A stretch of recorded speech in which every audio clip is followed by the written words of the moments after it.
The senator from Mississippi. I ask unanimous consent that the Committee on Help be discharged from further consideration of S. 3072 and that the Senate proceed in its immediate consideration. I ask unanimous consent that the bill be considered, read a third time and passed, and that the motion to reconsider be considered made and laid upon the table. Is there objection? Mr. President. The senator from Washington. Mr. President, reserving the right to object, the FDA approved mifepristone nearly 20 years ago, and leading medical organizations have made clear that restrictions on it, like those that are in this bill, are not based on evidence or patients' best interests. This bill is not about science or healthcare or what's best for women across the nation. It is about ideology and Republicans wanting to do every single thing they can to chip away at the right to a safe, legal abortion. Well, Mr. President, not on my watch. This is far from the only Republican effort to ignore the science and the medical professionals and overrule the personal decisions of patients across the country. At this very moment, they are gearing up to jam through the President Trump's Supreme Court nominee and strike down Roe v. Wade. But as I'm standing here today to oppose this effort to restrict women's reproductive rights, you can bet I will be standing with women and men across the country to oppose that one too.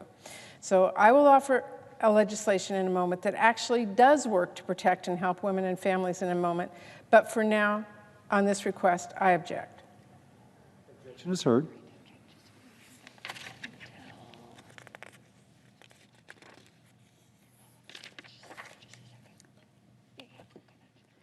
Mr. President, reserving the right to object. Senator from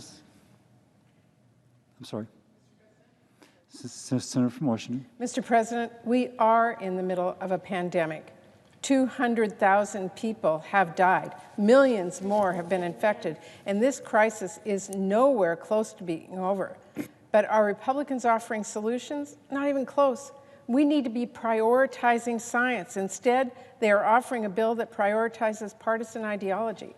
We need to be making it easier for people to get the care that they need. Instead, they are offering a bill with the sole purpose of putting up unnecessary barriers to care. And not only are they wasting time on their partisan war against abortion with this bill, which they know is a non-starter, they're preparing to jam through a Supreme Court nominee who would make things even worse.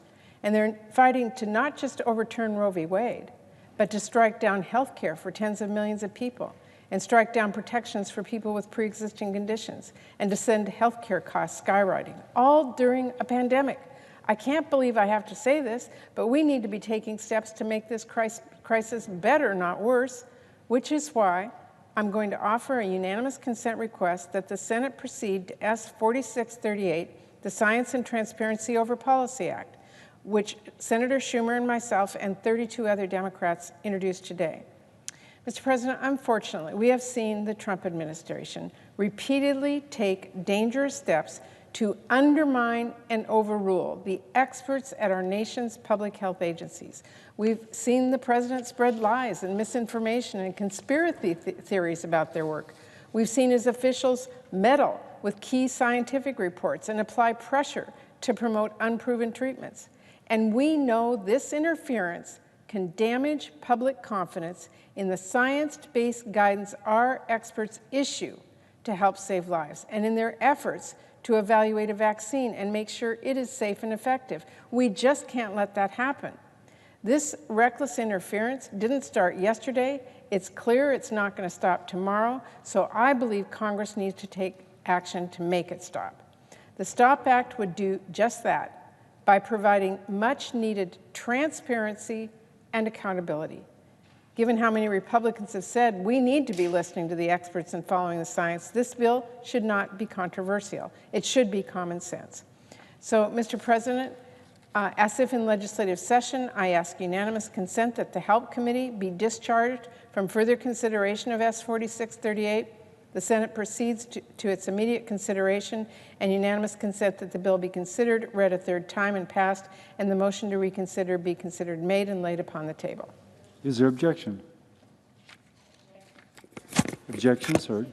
Well, Mr. President. Reserving the right to object, I am disappointed, but can't say I'm surprised that the senators on the other side of the aisle have objected to my Save Moms and Babies Act. The Democrats have shown time and time again that they would rather put the profits of the abortion industry over protecting women. That's what's happening again today. Make no mistake, the Democrats are trying to change to another bill because they want to distract you from what my bill is about. My bill is about protecting women from dangerous at-home abortions without a physician involved whatsoever. That's what my bill does. Ensure women have to see a doctor to get this drug. Ensure the doctor can examine her to see if she has any conditions that might make her at a higher risk for complications. Make sure she is fully informed and consents that she's not coerced. That Democrats are objecting to this shows you how far to the left the Democratic Party is on abortion. Passing my bill should be a no-brainer. The REMS rules were put into place by Democratic FDA to protect women. They have been in effect for 20 years until the judge in Maryland fell for some far-fetched arguments from abortion advocates. The FDA and HHS implement government health and safety regulations to protect patients and ensure that doctors are doing their jobs, to make sure that drugs are safe and that patients are not harmed. That's why we have an FDA and why we have an HHS. And I agree with the senator from Washington state that FDA and HHS should do this work based on scientific evidence. That's exactly what happened in 2000 when the Clinton administration FDA scientists looked at the evidence and decided these REMS rules were needed to protect women from the dangers of this abortion drug. Usually Democrats support science-based health protections, but not when it comes to abortion. When it comes to abortion, they are in the pocket of the abortion lobby and would rather play politics rather than protect women's health. We can't let Senate Democrats change the subject by trying to bring up another bill that is not related to these REMS protections whatsoever. We can't let them try to change the subject from women's health to their latest conspiracy theory about the president. Therefore, I object. President. The gentlewoman will suspend. The objection is heard. I do ask, invoking Rule 19, that no senator in debate shall directly or indirectly by any form of words impute to another senator or other senators any conduct or motive unworthy or unbecoming of a senator. Mr. President. Senator from Washington. Thank you, Mr. President. Mr. President, it is disappointing that Republicans would object to a bill that simply provides much-needed accountability and support for scientific decision-making. It is especially disappointing they would object to it during a pandemic, and while simultaneously pushing for an ideological bill that would undermine patients' care and reproductive rights. Rest assured, the Minority Leader, Senator Schumer, and I, and the rest of our Democratic caucus are not giving up, and we will continue to fight on behalf of women and families. Thank you, Mr. President. I yield the floor.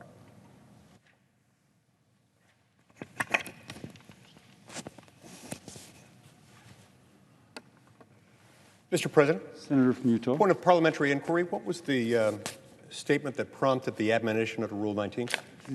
Democrats were in the pockets of the abortion industry.